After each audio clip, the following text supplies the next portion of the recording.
of the day, the only thing that moves things is money, and how you influence where that money goes. Like, that's really, like, that's the determinant for people. Sneakers, cars, leadership. Sneakers, cars, leadership. Atlanta. Feel different. Legacy moves. A podcast that goes into the essential leadership skills needed to excel in both personal and professional life. Hosted by me, Drae Hubb. This podcast offers insightful conversations on how to be an impactful leader of self and others through influence. We will draw from diverse experiences and backgrounds to provide practical advice and engage in discussions on a wide range of topics. Sneakers, Cars, and Leadership promises to be an engaging and informative podcast that equips listeners with the tools and insights needed to live effectively in all areas of life. Welcome back to Sneakers, Cars, and Leadership. I'm your host, Drae Hubb, and this is where we talk about shoes, rides, and a lot of different things leadership. And so we spent a lot of time talking about leading in the boardroom and leading in the home. But there's a third pillar that defines our legacy, the community. So true leadership isn't just about how you manage your staff. It's about how you show up for your neighbors. It's about the all conditions work, stepping up when there's no paycheck attached. So before we get into it with our guests, let's check out the gear that I'm going to talk about. So these right here, some 90s classics, Nike ACG Tory Mid. These are waterproof, rugged, and ready for the elements. Like hiking boots. Those are. Yes.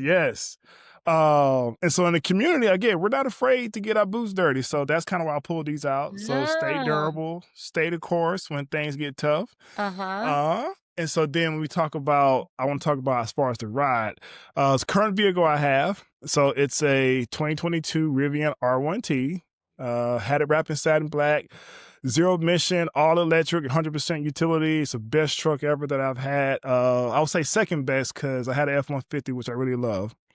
Love a good Ford truck. Yes, love a good Ford. And as far as that Rivian, I mean, it's silent. It kind of moves the mountains without making a scene. And so that's one reason why I want to talk about that as far as a good vehicle for today. But for joining me today, this is a true leader, a true friend who embodies the blend of professional excellence and civic heart. She is the COO of Brighter Investing and someone who understands that the true ROI is measured in the lives we impact. So Kelsey Russell, welcome to the show. Thank you for joining today. So tell the people about yourself. Oh, man, that is quite the team. I'm like, do you have a pair of sneakers or pair of shoes that just kind of just touches the heart? Is there a ride or a vehicle that you've had or currently have or future? All in, and just, give your background. You do it all. Okay. So, I'll start with my sneakers. That feels like a good icebreaker. So I understood the assignment. So I went into my closet. So these are, you can't really see them from the back. No, Okay. Oh, okay. Yeah. So those are sneakers by a spoken word artist, Genesis B. She's got some artwork, really awesome poetry and different words. So she actually spoke at Build Southeast, which is a conference that I got to attend not this past year, but the year before. And she performed at Atlantucky Brewery. And I was like, dang, her shoes are so cool. So then I looked her up after she spoke and I was like, oh, like these are her sneakers. And so I thought, well, that'd be really cool to support her. And I have lost track of how many compliments I get from people because I was wearing for like conferences or like big meetings where I need kind of just like a little bit of a and so like people are always like, oh my gosh, like I love those. And they're super unique, obviously. And but yeah, I just thought they were cool. So pretty comfy. They're high tops. And I love a good Converse. So they're kind of like that style. But yeah, and I think some of it's like reminding, I'm a big believer in like having different things that you wear that grounds you. So like for this, I put on my Coke earrings. So these are my Coke masks. So I was like a little ode to my OG friend from Coke back in the day. And then the shirt says, "Give yourself some grace." Oh, okay.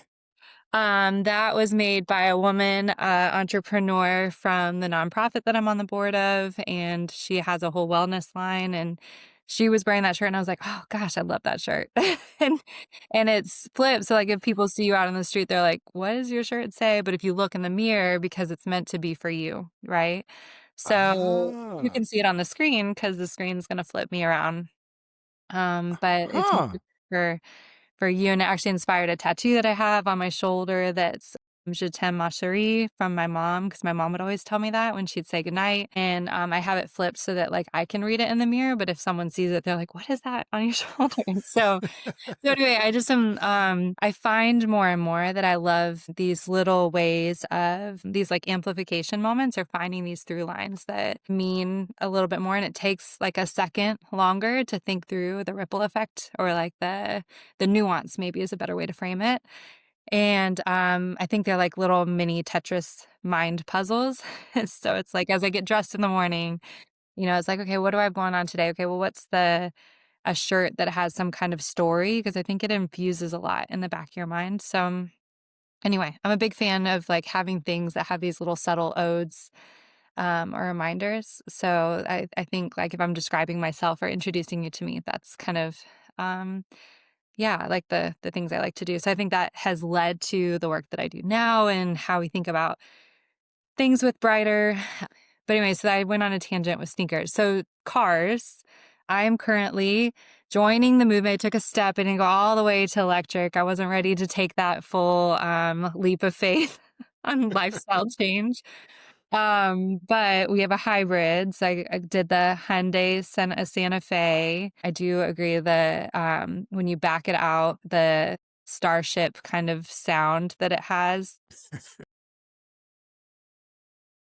is pretty great, and the mileage, is great. It has a third row seat, so it fits the kids plus the cousins when they're in the car. So we need that flexibility. And then two, I've been toying with like this way of thinking about finances now that I'm in the finance space. I think about it so much more in like these little ways of trying to structure savings and discipline. So we did a 3-year lease and I traded in our paid off Telluride that paid for a full 3-year lease. And so then what we're Wow. doing is we're then saving over the next 3 years to be able to do the same thing. And ideally, we're doing this 3-year lease so we get the latest technology and things and it covers all the maintenance. And so it allows us to not have to think about any of the costs of the car for the next 3 years, but then to save up for it. And if you miss a month, then it's like you can make it up, but there's not a penalty necessarily. So yeah, it's been kind of fun.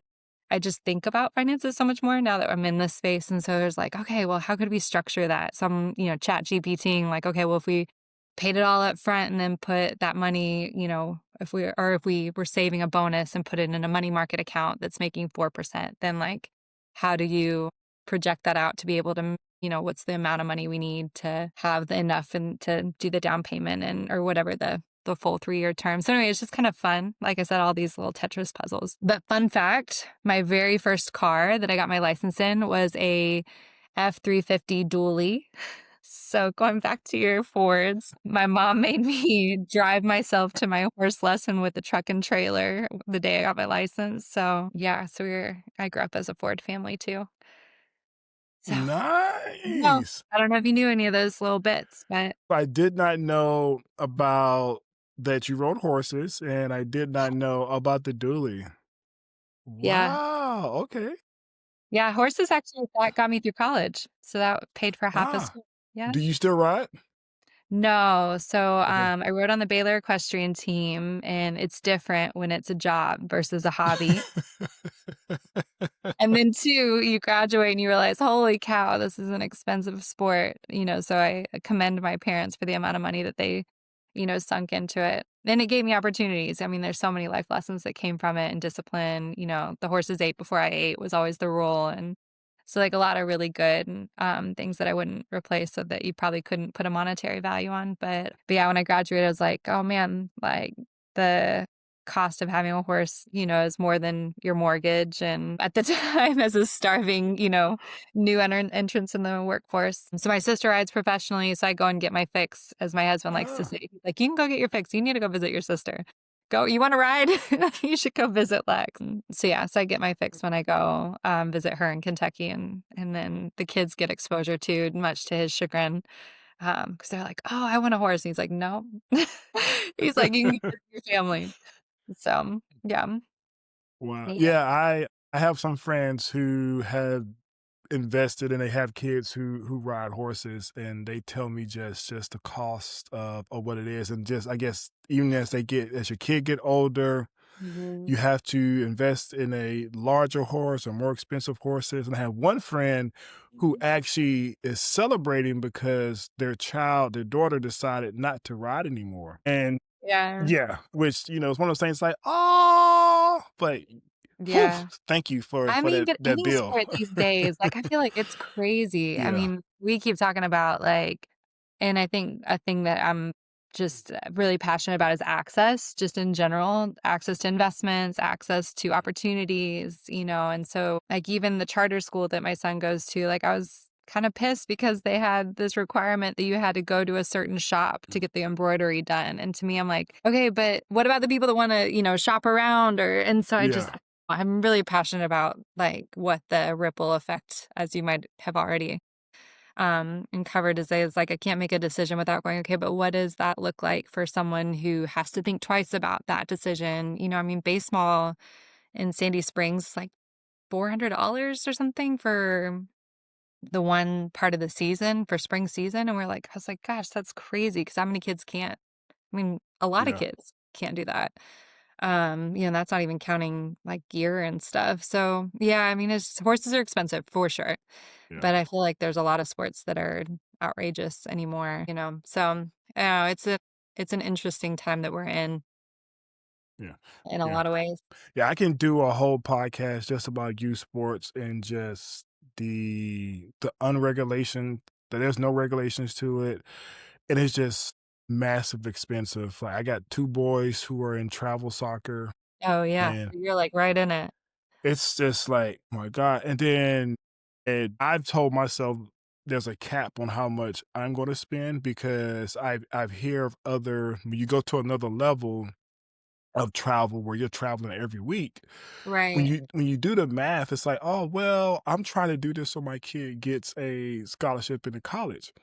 But if You're you gonna do the spend more money math, to get that. yeah, you would have paid for college by the time you've done all the travel sports and everything. Like, you might as well just like, hey, have them play rec at Yeah. $300-400 a pop a year, and just But pay it's for like the college if that's experience the of whole being a goal. college athlete, though, like, how do you put a dollar amount to that? Because I will say, like, the experience that I had being a part of a team at that level, like, you got access to classes to sign up early, so there's, like, these random things. We didn't party as much because you had a show the next day, and so I think there's, like, some accountability things that you learn from it. It's so hard, right? Because it's like no matter what decision you have, there's trade-offs. Like, you may not get to do the family vacations because you're doing all this travel, trying to get them to that college sport. So it's like I think with every decision, there's the trade-offs, and there's Yeah, always these forks and roads of like, well, what would life have been like if I'd taken that avenue or that one, right? Your interactions. And so I think it's at the end of the day, it's like more about like what's possible and isn't going to sink the ship. So obviously, like, you write off the ones that are going to sink the ship, but then at the other one, it's like I don't want to say the lesser of two evils, because then it makes it seem like either direction's kind of a shitstorm. Like, it's more of just I think accepting that there's always kind of two lanes you can take, and either one is going to lead somewhere. mhm, There's just like maximizing that piece, but and it's not just money, right? I think that's the other piece is like realizing how do you start to quantify the not the qualifiable things, right? And trying to put values on that, which is the harder part, but I think worthy too of consideration. yeah, So I don't know. yeah. I'm not there yet. My 5-year-old and 3-year-old, I'm like still milking it on the doing $300 like church leagues. Yeah. So, now with that, can you tell us more about just, what do you do in your day job? What is that Yeah. like? Just give some background. So, I think what's really neat is as I've gone through this journey of transition out when I left Coke. So I left Coke in 23. So what's crazy is I'm coming up on 3 years since leaving, which is nuts. In a lot of ways. So I'm like, gosh, that's like you're starting to get to a long time. Like I'm establishing myself outside of Coke. But when I look back at some of my like early performance development stuff, what's been really neat is how I've talked about my purpose or like what drives me is actually been phenomenally consistent. And so what's affirming is that I go back and it's like, okay, my kind of core purpose, if you will, that was kind of given to me a bit by my mom when we were kids. She's like, you always leave things better than how you found them, was kind of her guiding principle to us as kids. And so when I joined Coke, I had come off of a mission trip to Rwanda. Baylor, my undergrad. I had an engineering degree. So I'm technically technical. What that means is I'm a problem solver and I had drilled into me process. And that's about the extent of my technical engineering capabilities.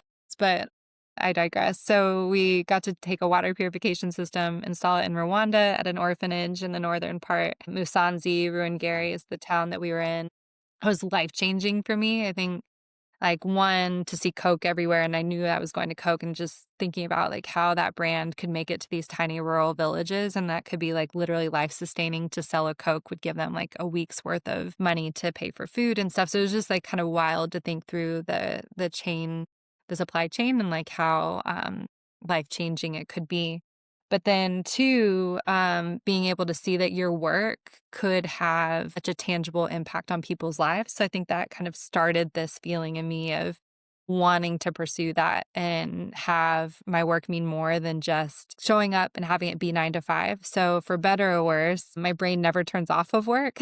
And it's kind of always in this like, okay, well, how do I make that better? How do I improve that? Like what's the connectivity? And anyways, that was kind of like how I started at Coke. I had an awesome boss at the time. I started as a 3-month contractor, but because I came in as a contractor, he was like, hey, like network like crazy, see if you can find a permanent job. And then obviously I had kind of day-to-day stuff to do.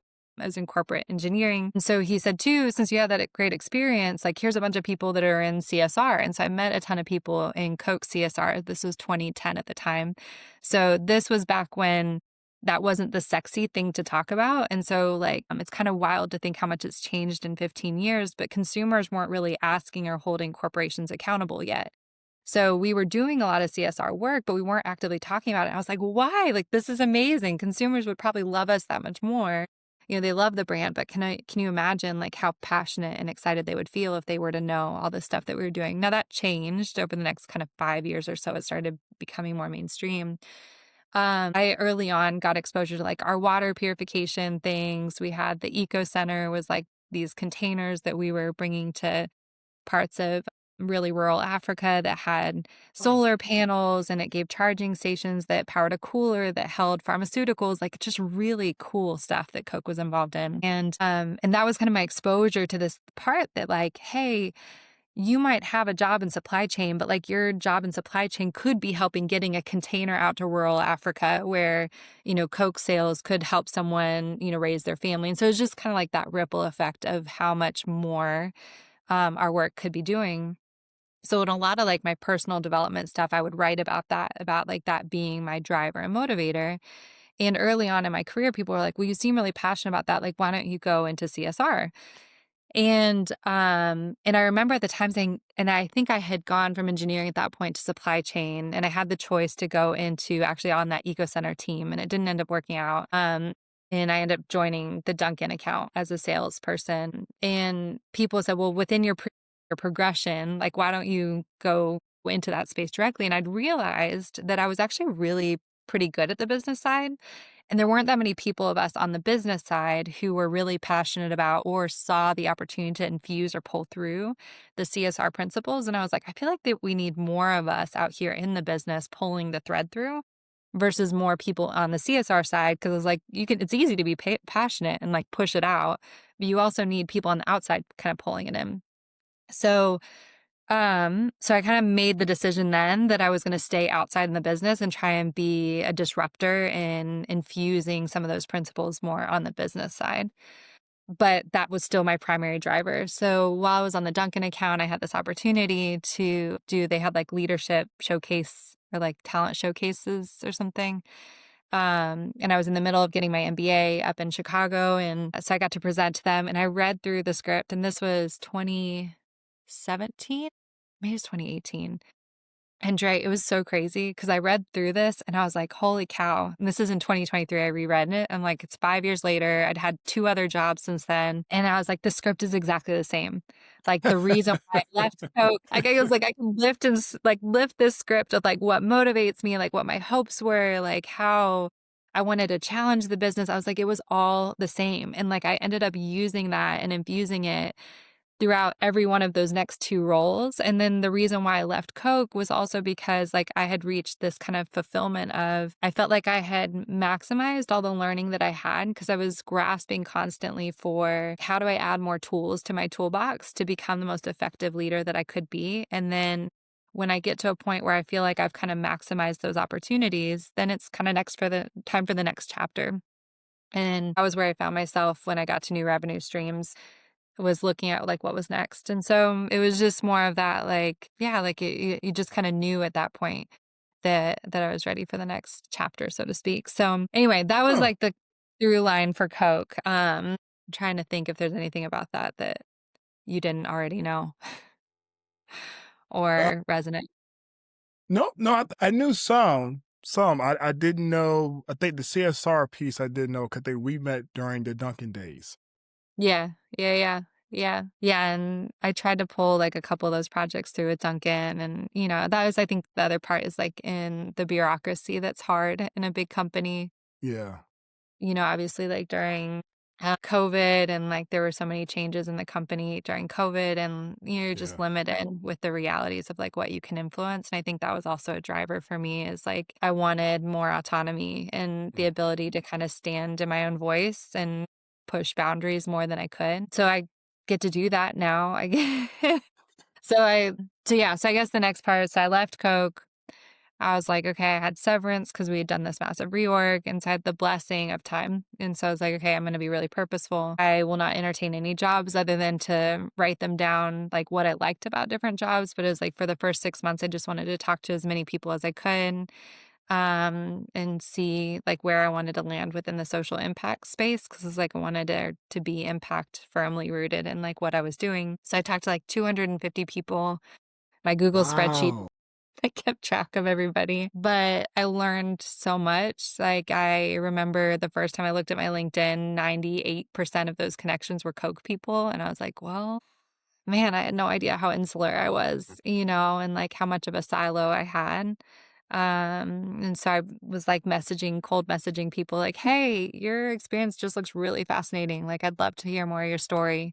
And a ton of people wrote back and were like, sure, let's have a chat. And so a lot of those were like brand new connections. And then each one I'd be like, hey, like, here's like, that was fascinating. Here are the things that I was really interested in. Like, are there other people you'd recommend? Or without even asking, they'd be like, oh, you got to talk to this person. And I was on this mission to decide like where my skill set would fit, and realized that my engineering process brain kept tending towards systems. And I think in particular, I would get frustrated by broken systems or inefficient systems. If you're going to be like non-emotional about it. Emotionally, we're an interracial family. And so there's a lot that I had learned over the course of our marriage. At that point, it was like 6 years. And I was like, there's a reality of the world that my kids are growing up in. And so there's also this dynamic of when they look back on this time, like, what are they going to see that I was involved in, and like what I was doing during this time period. And so there's also this moment of like, okay, well, how do I look them in the eyes later and be really proud of like the world I tried to create for them. So I figured out that I wanted to do systemic work and try and figure out like how I could leverage my skill set, and thinking more around that, which then leads to, well, I'm a white woman who grew up in a middle income family from the Midwest. So there's massive gaps in the realities that I can understand. And so if I'm going to design in systems or try and help fix systems, like it's not really fair for me to do that without better understanding or surrounding myself with people who have lived experiences realities or do work in that space. And so, my husband, like, we talk a lot about race in our house, and he obviously has lived experience that he's shared with me, but he also grew up in a middle income family. So, like, there's realities of his experience that isn't going to necessarily speak to systemic things at its most extreme vulnerabilities. And so I found a nonprofit kind of through some of these coffee connections that works with the unhoused community in downtown Atlanta, in Dr. King's old neighborhood. They're a really innovative, entrepreneurial group of people. So they've got a program that works with the homeless community down there. They have a program that works with people who are on the verge of homelessness. There's another program that works with women who are in a lower income bracket and they've started businesses and trying to figure out how to help them stabilize those businesses, where the shirt came from. And so I worked there for a year. They let me come on and just like humbly come alongside. Had the chance to work with a gentleman who was trying to navigate finding housing, and he was a veteran, but he hadn't been a vet long enough to get full VA benefits. So I learned like the limitations of being a veteran and not being there for 2 years and that you don't get anything. But they were able to help him a little bit with a stepping stone for housing. He had addiction issues. So like I learned the realities of like what that looks like and how hard that is to navigate the healthcare system. He ended up having a stroke right after he got the keys to his apartment. So navigating advocacy within the healthcare system for someone whose entire health record just says homelessness all over it and addiction. And so like the care that he received, right, wrong, or indifferent. So it's just a lot of stuff that like I think without being proximate, you just can't understand the complexities of those realities. So um really grounding before I even started looking at brighter and impact investing type stuff. But yeah, it was just hard. It's really hard, heavy work. Um, but also like, it just is the necessary work to before you start doing anything. Yeah. I don't know. Wow. No, I mean, I know I've heard, we've met a couple times and I've kind of heard the different parts of the story in different pieces, but to just hear it just from during the timeline just makes it more impactful. And just to see like your transition coming from the corporate, it's almost like you started in the civic space, went to the corporate space, and then back into the Oh, civic I hadn't community even thought about it space. like that. So it's almost like that. It's Yeah. almost like and it's like the way I'm understanding it, what you learn from the corporate space is taking it back to the civic space. So you're still touching, like you never lost what that love was. Mhm. You never lost that passion. And that's kind of Yeah. what I'm hearing. When I hear the timeline, that's what I'm seeing. That's what I'm hearing. Yeah. It's so funny because I don't know that I ever really thought about the fact that I started in the civic space. Like, it kind of felt like I came out of school and went, and it's interesting, like, thinking back to, like, what the drivers are, but you're right, like, I think if I hadn't had that experience, I don't know that I would have been as grounded in that, rooted in that, which I guess is a lot to be said for people who go and do the Peace Corps, like, early in their career, right? And, like, what kind of impact that has on how they pursue their career. Yeah. Um, it it's funny. So my dad works for private equity and family office, and so he was always more of like the pusher for me. He's like, "I know that you can like you have the heart and passion to go that direction," but he was like, "Think of how many more people Warren Buffett is able to help by going and being Warren Buffett first, right?" He's like, "If Warren Buffett would have gone into the nonprofit space, like, what would the world have lost?" And I'm no Warren Buffett, but it was just like I think I had these really interesting tensions in the influences from my parents, as my dad was always like, "You need to go and get skills because you're gonna be that much more effective and helpful." And I think that's right because there's so much that I learned at Coke that I'm able to infuse in what we do now and how I've realized, like, it's imprinted in my brain. But at the same time, it's like that pull was always there. It was kind of Yeah. inevitable, So that's an N- interesting way to put it. Yeah. Now, is there a particular community service moment or project that really moves you? And what happened and why does it stick with you today? Mhm. So, my experience at Remerge, which is the nonprofit I mentioned, I think Mhm. like that I'm trying to think of when was it? I think it was the neighborhood economics conference because I was at Reemerge and kind of going like, where do I fit in this? Because there was a piece of me that, and I'll tie this back. So Brandon, my husband's always like, Kelsey, you gotta, he's like, you're jumping from places to places. So I'm going to try and help follow the through line. So when I was at Reemerge, I would meet this individual, right? And he was trying to navigate the housing space. And so I'm like, all right, like I'm a task person, right? I have my to-do list. And so I'm like, all right, like, well, what do we need for housing? Okay, you don't have your documents because his documents got picked up during a city sweep when they took all of his camp. And so that took all of his documents. So now he has to start over because he doesn't have any papers, IDs and everything. So I'm like, all right, well, like we got to go get an ID. Okay, well, where's the first step? So you kind of like backtrack and you go down the steps. But Drae, it's so inefficient. Like it's so hard because you got to go to like this place to get, this paperwork that proves you're homeless. Then you got to go to this place to like apply for your birth certificate. And then you got to go to this place to get your social security, but you needed something else before you got your social. So it's like all these steps. And with AI, you're like, how could this has there's gotta be a way to make it easier. And there's a couple people that are solving it and working on it. But so there's a piece of me that's like, well, do I lean in and try and solve that? But it was so frustrating because it was like a single person. And then my Coke brain is like, scale, scale, scale, like massive scale. Like it doesn't matter unless it's like a huge magnitude, right? So like I had that training in my brain of like, how do you make it bigger, more efficient? Like, optimize, right? It's corporate. You can't get out of it.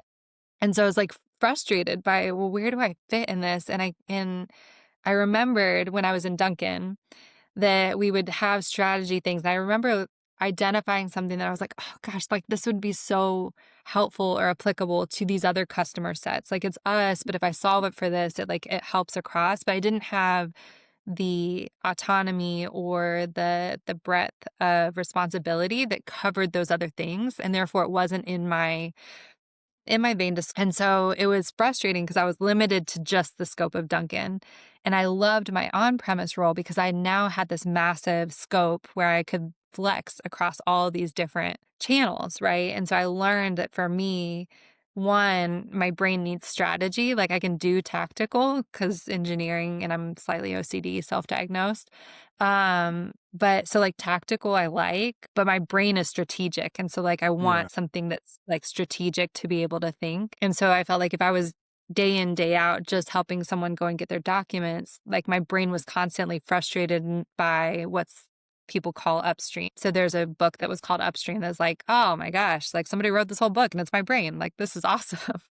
It explains everything. So I highly recommend Dan Heath's Upstream book. But yeah, so I like wanted to go upstream. So during that whole time, I went to this conference called Neighborhood Economics. And it was also interesting. Like it was promoted more as understanding how your faith could be lived out in ways that created economic empowerment and development. And so I was like, well, I'm in this conflict. We'll go down another tiny rabbit hole with like, what does faith look like? Christianity's confluence with the Republican Party and how that feels like the antithesis of Christianity these days. And so, I have this whole other, self-reflection of like, what is the role of religion that I'm trying to figure out too. But I digress. This conference, I was like, oh, this feels like what I think of when I think of the role of faith and religion. And it's like leaning in to do the work, the hard work of like economic development, helping everyone. And so anyway, it was at that conference though that I had this epiphany that like,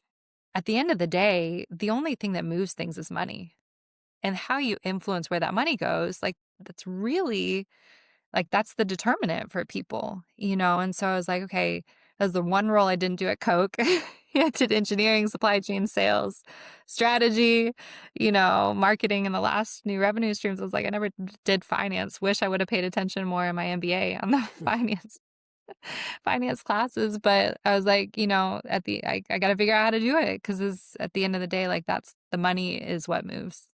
How you influence the money is how you influence change. And so I was like, okay, well, now where do I go? So then Total Impact Summit's a big conference up in Philly. And it's like the country club small version of the SoCap. So everybody's familiar with SoCap out in San Francisco. Total Impact Summit is like the 200 to 300 person version of SoCap, which SoCap's like the thousands of people. So a woman recommended that I go there.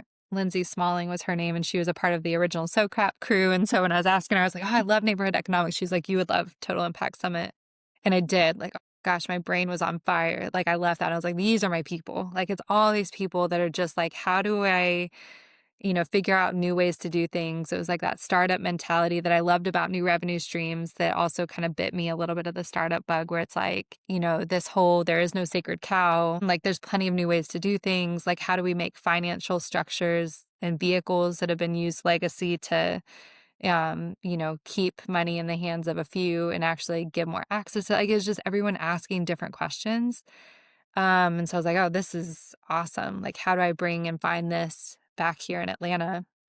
And after I had learned enough from different people, I kind of tinkered around, found some other resources. And I was like, how do I learn enough to then come back and have something to offer? So I was like, did these mini boot camps throughout the summer and kind of drew up an ecosystem fund of funds map, trying to make sense of it, and then use that as a backdrop for socialization with people. And they're like, oh, like this is interesting. But also a person who's never raised money, never worked in finance, and is sitting in a nonprofit, you're not going to raise the $500 million that you're saying you need to create this fund of funds that would be a real estate and impact fund. And I was like, oh, shoot, well, I guess I'll go back to the drawing board. And how do I find a financial institution that I could learn from? And so I literally typed impact investing into LinkedIn in Atlanta, and Brighter Investing and Gary Whitehurst popped up. And so I cold messaged him and said, Gary, you have impact investing in your profile. What does that mean to you? And he goes, let's meet for a coffee. And 3 coffees later, he goes, we could use some ops help. How about we teach you finance and you lean in with your ops experience. Wow. So we wrote out a 2 contract for me to help with some of their ops stuff. And then we actually, to this date, have never extended or re-looked at it. That was last December, like a year ago, December. So we had this like informal thing that went all last year that turned into more of a just like LinkedIn official DTR of a COO role. And I think I found my permanent home. So, wow. Yeah. That's amazing. I went where the money went, or where the money goes, hopefully.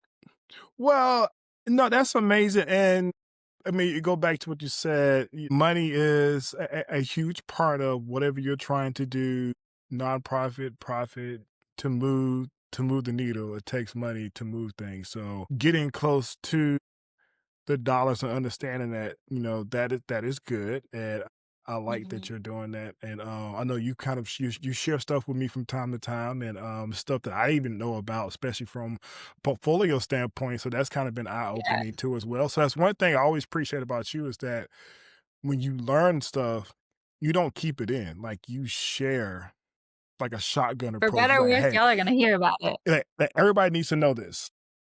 Right. So that's I'm gonna say an amazing thing. Now, within that, since you've been in this space in the past, about 2 years, going on 3 years, going to 2026, Yeah. have you seen, and you probably have, so can you tell us, like, tell us about, or tell me about where you saw civic engagement make a real change in a community? And from your point of view, what made it successful? Yeah. So I think in this space, there's no shortage of that.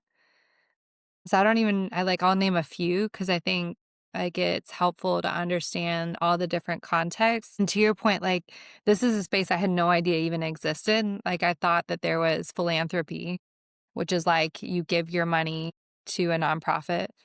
And then there's like investments, which is the stock market. And really wealthy people are doing deals on the side that's like private equity. They're buying companies and selling companies.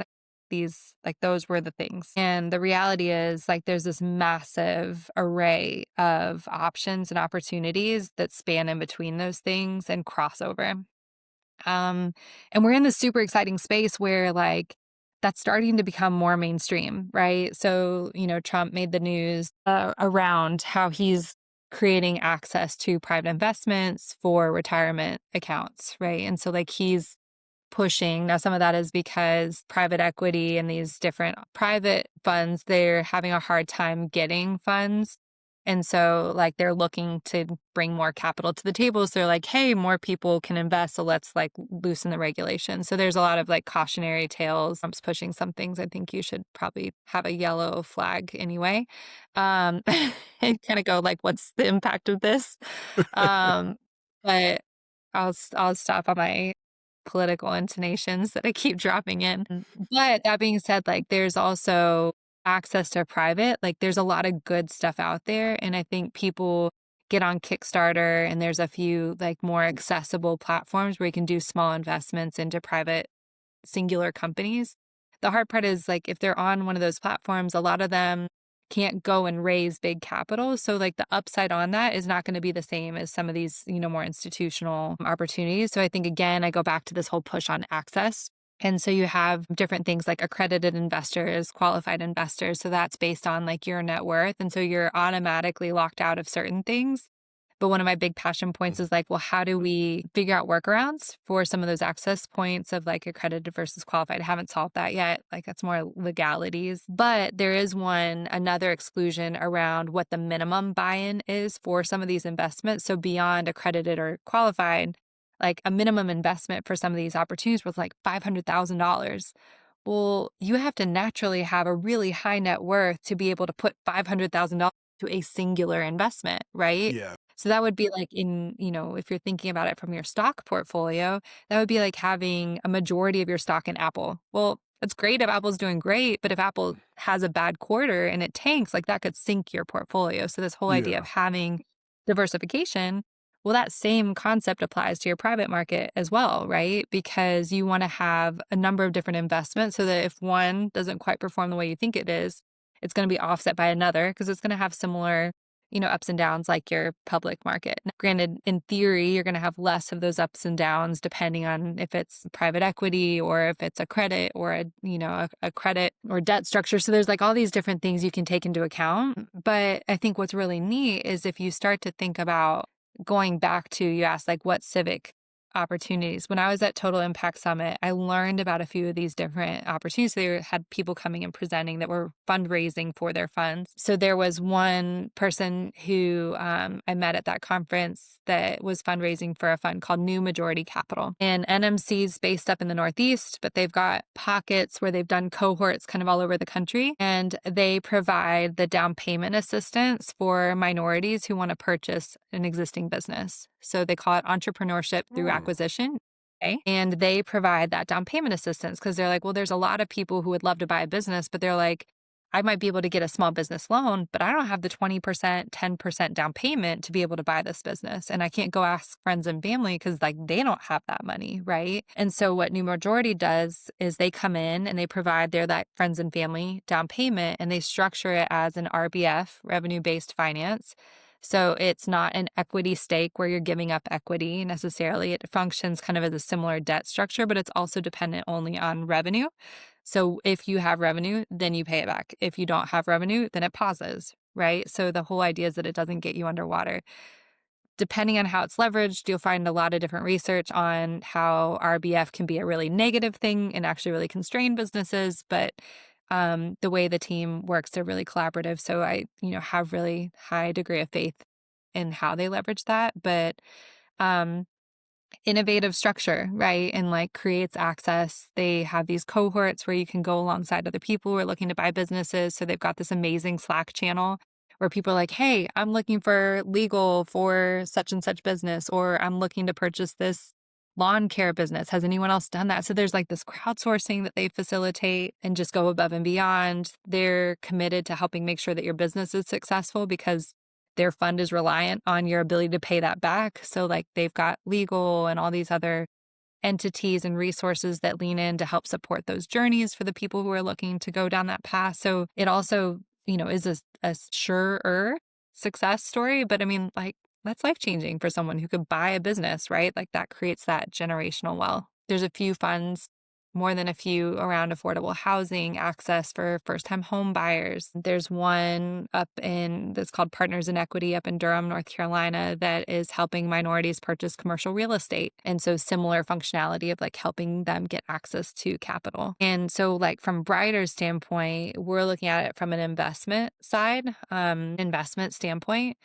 And so, we're saying like, does this fund make sense for our investor? And so you as an investor, Drae, like you could look at your holistic portfolio and go, all right, I've got a 10% allocation within my total overarching assets that I want to do as private investments. And so let's say you're $1 million net worth, right? And so the 100,000 we're going to carve out as your private investment allocation. And so it's like, okay, well, maybe 50,000 of that you want to put in new majority capital. Well, they're a 10-year lockup, which if you're thinking like, I'm not going to touch this money, which you totally could out of that 10%, to say that's going to sit for 10 years and grow. They're saying a 10, is like a 12 to 15% IRR. So your rate of return every year over the course of that time. I mean, the stock market in theory averages 8%. Now, granted, over COVID, you saw a crazy amount of growth, but long-term historical, what people kind of is like 8%.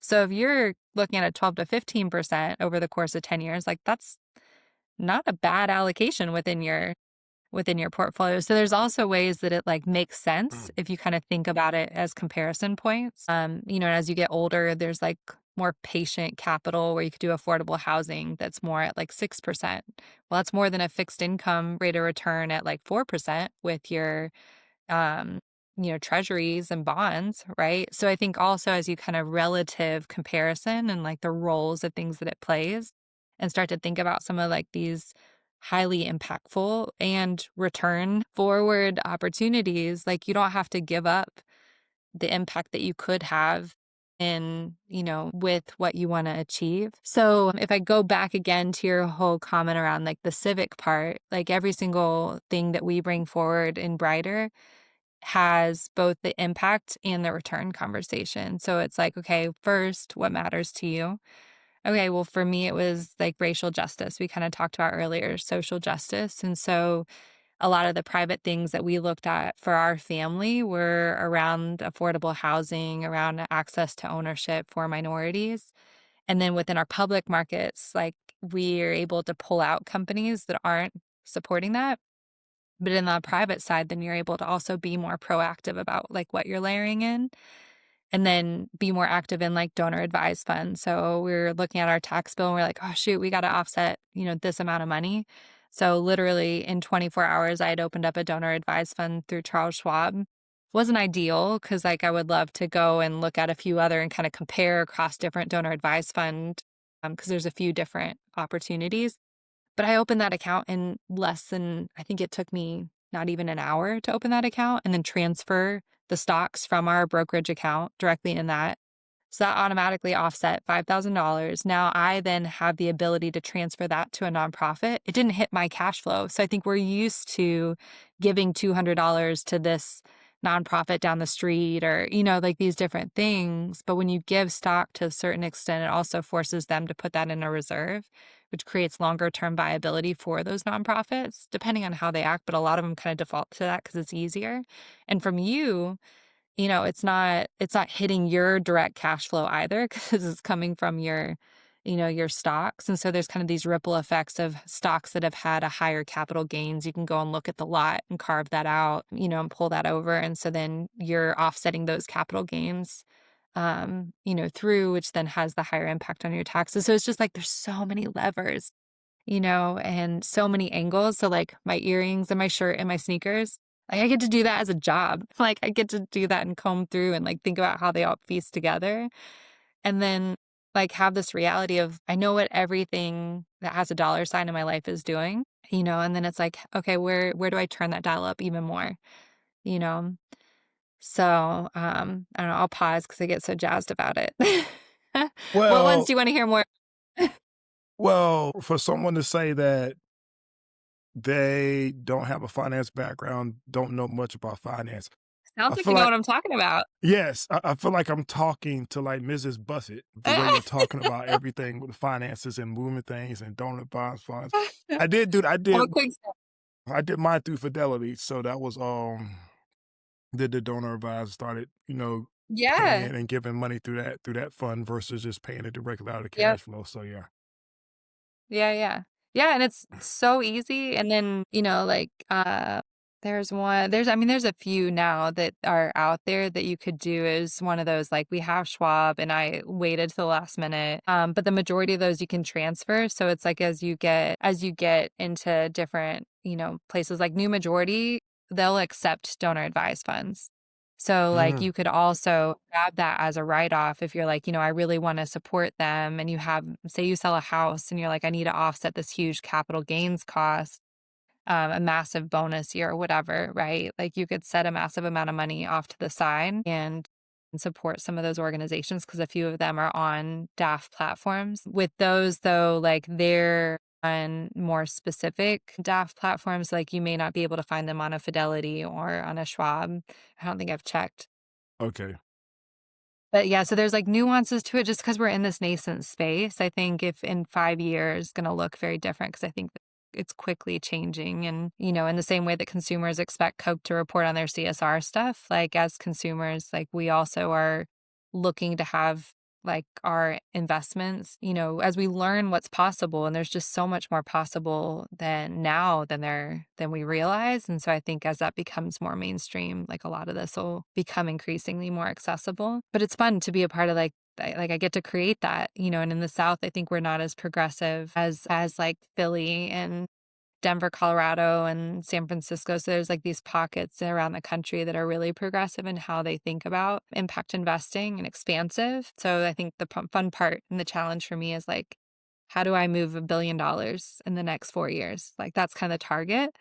And I set that technically I'm down to 3 years because I set that after the election last year. I was like, okay, if I know that what moves the needle is money, then how do I mobilize $1 billion during the course of this administration? Because I know that like there's going to be a lot of need to be able to rectify the damage that's going to be done. And so that was kind of like the idea. And I think in particular in the South, there's so much work still to be done to address all the damage, from centuries. And so a lot of like these different funds have the ability to turn around the wealth gap that exists. I'll do a shout out to Kindred Futures is a phenomenal organization based here in Atlanta. And they actually did, I think what they discovered was the first ever study of the racial wealth gap for the South specifically. Wow. Nationally, it's 6-1 is the wealth gap. In the South specifically, it's 24-1. Like insane when you think Wow. about how acute, but it's Jim Crow, right? And so they look at all of the different legal implications of the Jim Crow era, and they're able to directly tie that back to the redlining, to the access to education. So they're able to kind of pull through and quantify all those different things and what the implication could be on if we provided solutions for housing, for that generational wealth, for business ownership, for education, right? So it's like all of those pieces and where these funds, again, like we can give money, but that's such a tiny part of what our net worth is. And if you think about activating your total net worth, right, your entire 401k, and actually have that pointing towards these solutions while also making you money to be able to retire, like it's totally possible. It just takes a little bit of work and time to look for those opportunities or work with an entity that does that. And banking, right? Local CDFIs, credit unions, like there's Black owned banks that are doing the work in those communities that are also chipping away at that wealth gap because they're providing access to funding and loans and different things. So there's just, again, like the levers that we can pull to chip away at that, but it's still a long road ahead. So Roots of Wealth is the name of that study if you want to look it up. Roots of wealth. Okay. I will look it up. I mean, I'll make sure I'll put it in the description so people watching the Oh, podcast yeah. go check it Yeah. out. Roots to wealth. Okay. Now, Yeah. why do you think taking social responsibility serious makes us more effective and respective leaders overall? So, um, it's an interesting question. I think there's this element of what is under your purview. Like people are looking to us as leaders. So there's like the decisions that you make. And I think there's complacency and then there's activism, right? And so there's like the personal decision of where you want to land within that. And that's personal, like, there's no right, wrong, and there's also the reality of life circumstances too, so it's like, what is your bandwidth? For me, I think when life is hard, I feel better when I've got something meaningful to lean into, and I think when life is easier, it's easier for me to kind of float a little bit, and it's fine, like, there's a reality of burnout and all those other things, that people talk about too. And as a leader, I think, though, there is this, with great responsibility comes great expectation. Right? And so for me, I think that's always been something that's been heavy. And so like how I show up, how I talk about things, just a really high standard of accountability for like like what I want to represent. And then to your point, when I learn something, like I want to share it, especially I think to all this Coke training of scale, like I think I've landed in a place where like I see the potential for scale, right? And so it's like my inadvertent, all right, $1 billion. And they're like, okay, cool. We're a tiny firm, but we can go for it. And so, but I think it helps to have these higher aspirations because it's naturally going to, as a leader, draw you to push the envelope and boundaries. And at the end of the day, like that's what makes you a better leader too. So I think all of these pieces, I think too, it's like, what's the point otherwise? Mm. Like what's your driver and your motivation? And I don't know, like if it's just to be great, like there's just so much of it that feels like a so what. So yeah, I think for me it's just like all these little things are just like part of the my own expectations, like how I can steward it back. I don't know, maybe it comes back to my kids. I don't know what my driver is. Other than I just feel this discontent, constructive discontent is Having some attachment and focus and consideration for just having social responsibility is just going to make you be a better person and make better decisions that impact a lot of people in a positive way. yeah. And I mean, there's lots of studies out there that, like, if you have CSR embedded in the business, the triple bottom line, kind of all of those methodologies, the B Corps, right? Like, there's a ton of research out there that shows that the longevity of companies is positively influenced by those things. So, like, I think, there's definitely a lot to be said for, like, what the positive impact is as a business. I mean, like, company morale, personal morale. I mean, there's only so far I say that, and I'm, like, looking at the president, you look at, the leadership that's there and, like, not the most positive. Elon Musk, like, is known as a mean, awful leader, and so I think, like, it's hard because you see some of those examples, but I think there's also a lot of literature out there that says that that's not sustainable long term. Yeah. So I think, like, yeah, to your point, like, on CSR, I feel like it's hard because those labels seem to make it more like a check the box versus and there is an element of, I think, its efficacy.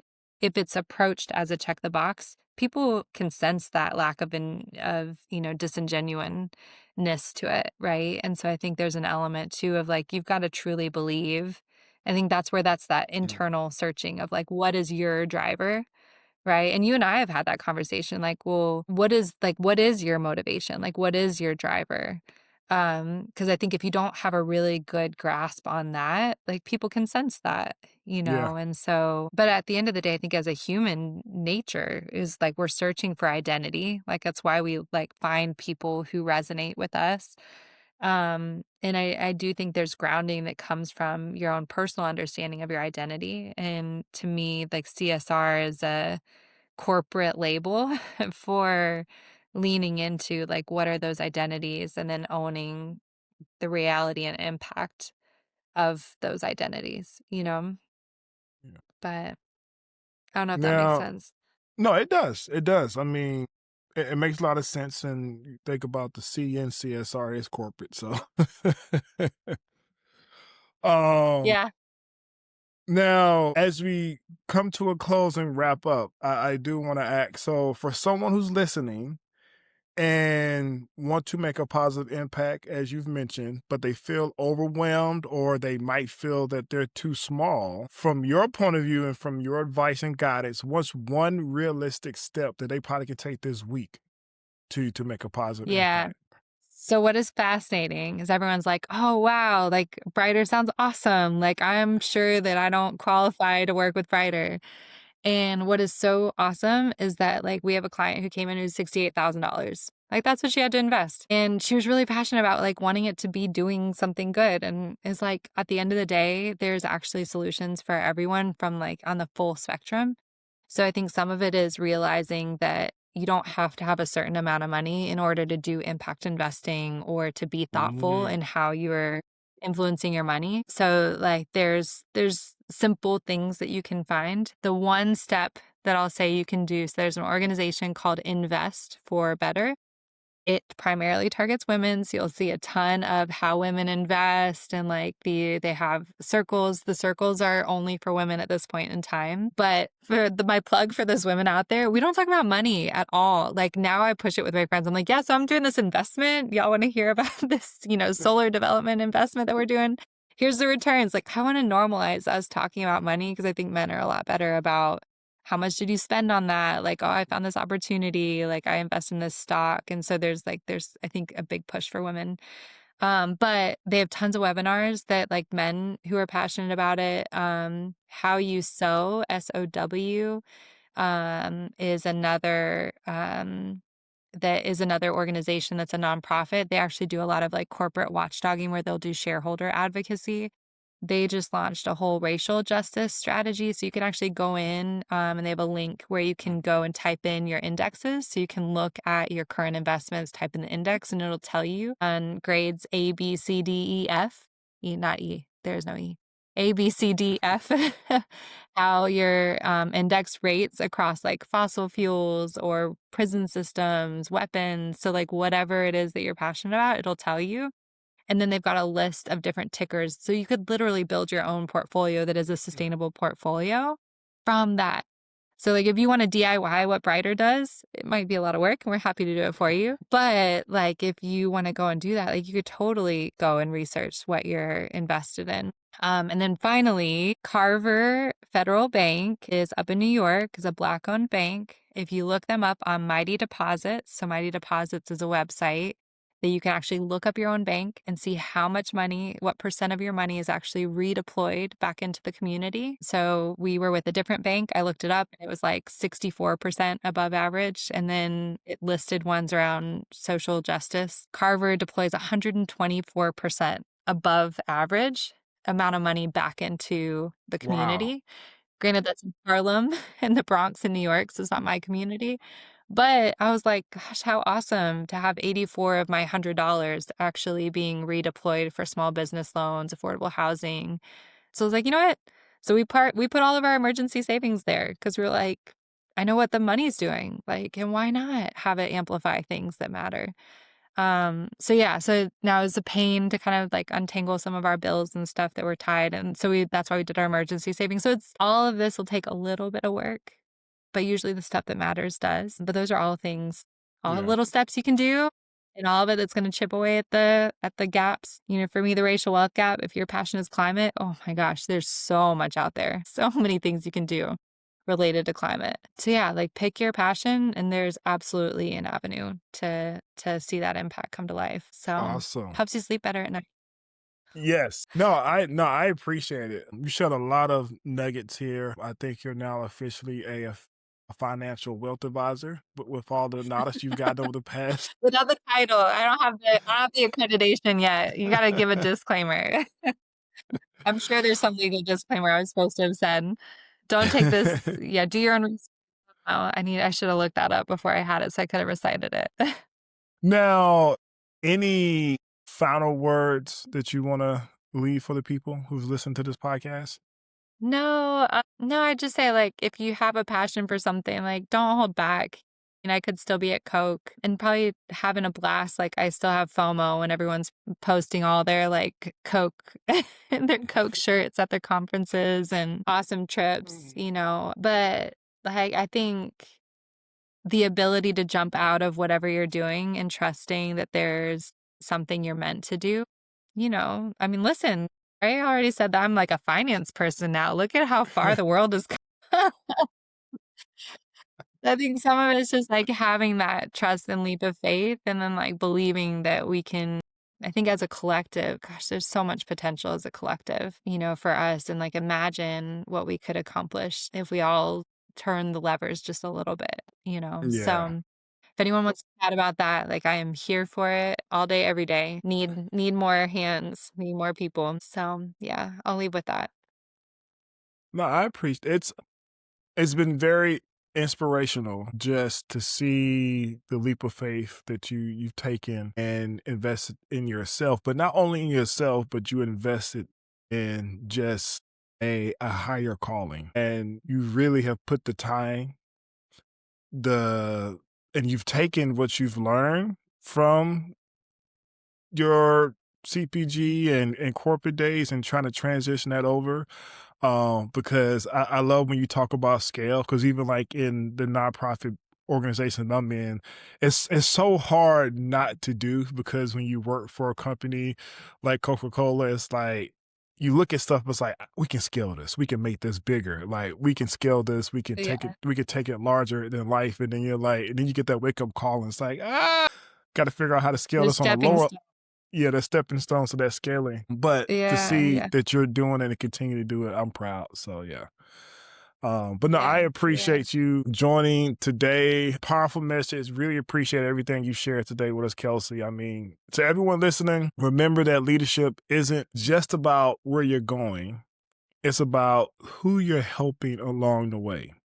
So, don't wait for a title to start being a pillar in your community or in this world. Leadership isn't defined by the finish line. It's defined about the integrity of the drive. So take care of your soul, take care of your circle, and continue to lead from a place of peace. I'm Drae Hubb. I have Kelsey with me, amazing person. She's doing great things in the community. And I know that you're doing it here, really focus in the metro Atlanta area. I can't wait to see what you're doing and how it's going to span across the US and global. So hopefully that's in the future.